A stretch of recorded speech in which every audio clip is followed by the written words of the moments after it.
it's like cutting your heart out. We're making a huge mistake. You're the one the wizard has been waiting for. At this point, it's well known that Wicked defied gravity with the first of two films.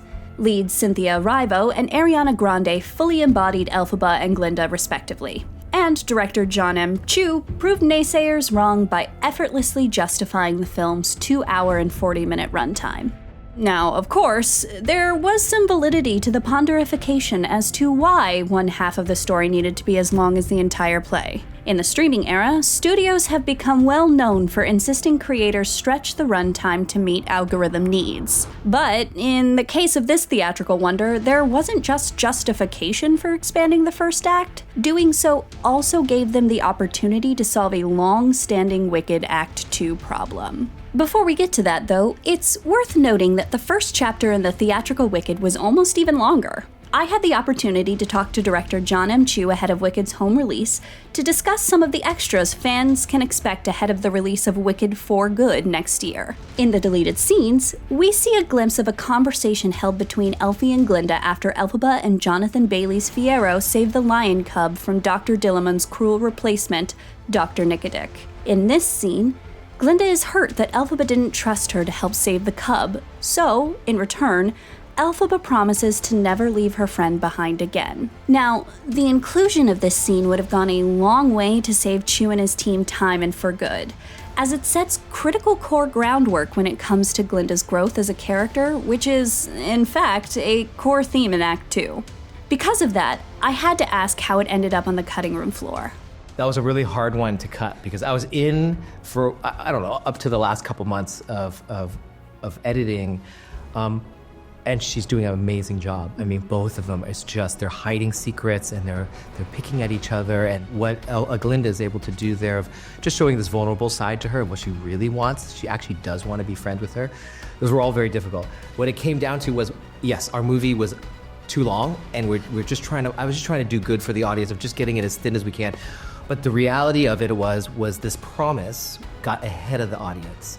That when she promises I'll never leave you behind, then when the train happens, you sort of expect that to happen. It also, for Glinda, if she's suspicious of this thing that's happening relationship-wise, then at the train station, she never acknowledges that, and it wasn't consistent in both of those scenes. And so we decided to cut it because then the train scene becomes much more interesting. You don't know what Elphaba's gonna do. And so her decision to invite her is a promise in itself without saying any of those things. She has like a moment when she reads the letter and she realizes like she can never leave this person behind.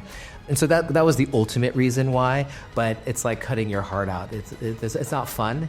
And you sit with it and then 2 days later, you're like, we're making a huge mistake. And you put it back in, then you're like, but it's true, like once you're at that moment after the fourth, you want to get to Emerald City, like let's move this story. So those were some of the things. But what of the Act 2 problem? Wicked is a universally beloved musical, but it's also widely agreed that the second act is far weaker than the first, despite having impeccable songs like No Good Deed, As Long As You're Mine, and the inspiration behind the second film's new title, For Good. Defying Gravity is just, a really hard act to follow. As I mentioned, the answer to that exists in this year's Wicked and everything Jon M and the writers decided to add to the story. You see, Wicked the novel is an incredibly complex, dark, and political story. It does not end happily. The musical elected to go a different route, expressing much of the complexities of the plot through lyrics and giving the story a happy ending. While expressing what you mean through lyrics may be a common musical practice, it's difficult to drive home the depth of a story like the animals, who are used as the proverbial other in the story of Wicked, losing their ability to speak through one or two lyrics. Now, cutting songs was not an option. No one's trying to argue with 3 Tonys and a Grammy Award here. So, writers Winnie Holzman and Dana Fox wrote their script to do what any good adaptation should. They took a look at the source materials and tweaked and evolved them for their medium. In this case, that meant taking a lot of the political subtext and making it text for the benefit of both films, but especially Act 2. Well, to some would say it's the weaker act of the play, but actually all the meat is right there. Like you said, the sort of political and social sort of exploration is all in there. For me, I had the great honor of, when I first started this, sitting with Schwartz and Winnie and going through every script and every line of every lyric. And that goes through the whole movie. And so I got to really learn their intention of every scene. I got to learn the deep down things that they tried to communicate in the show, where being a fan, I was like, oh, I didn't ever get that. Oh, that line, I never quite hear that. It sort of blows past. And with film, I knew I had the room to be able to make those things blossom. So it was almost going back to the original text and knowing the tools that we have in cinema to bring that out. For those who may not know, there is a significant time jump between the acts of the play, and presumably the films as well. There aren't any real specifics, but the guesstimate has always been about 5 years. That means that by the time we reconnect with our girls, both Glinda and Elphaba have traveled a significant distance down their respective yellow brick roads. Glinda has become known by all of Oz as the Good Witch, as seen in Thank Goodness at the beginning of the play and, of course, the movie. And Elphaba, the Wicked One, is treated as the truest of evils by the wizard and his counterparts. Don't let her get away! But a core amount of the strife we'll see in Wicked for Good is the fact that Glinda, despite her attempts at growth, isn't immune to the manipulations of Madame Morrible and the wizard.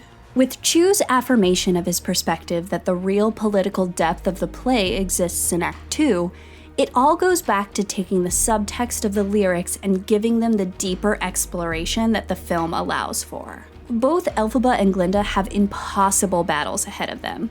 Adapting the play to film means that Act 2's incredible songs have the opportunity to shine with real context surrounding them.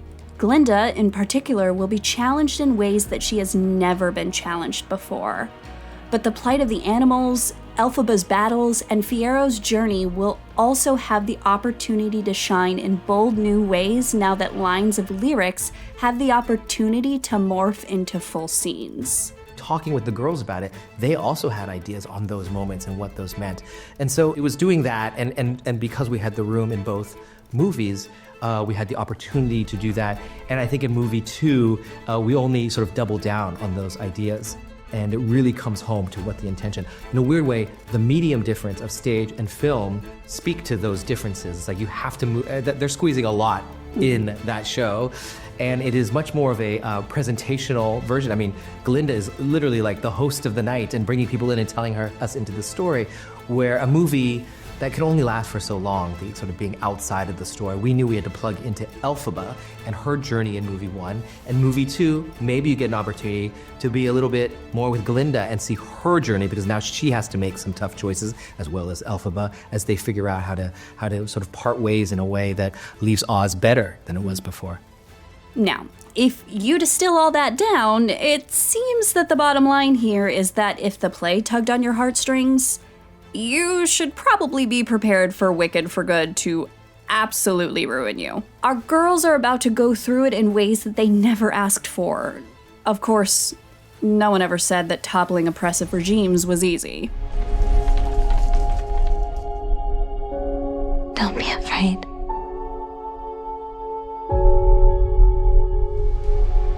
Wicked flies into digital for rent or purchase on December 31st.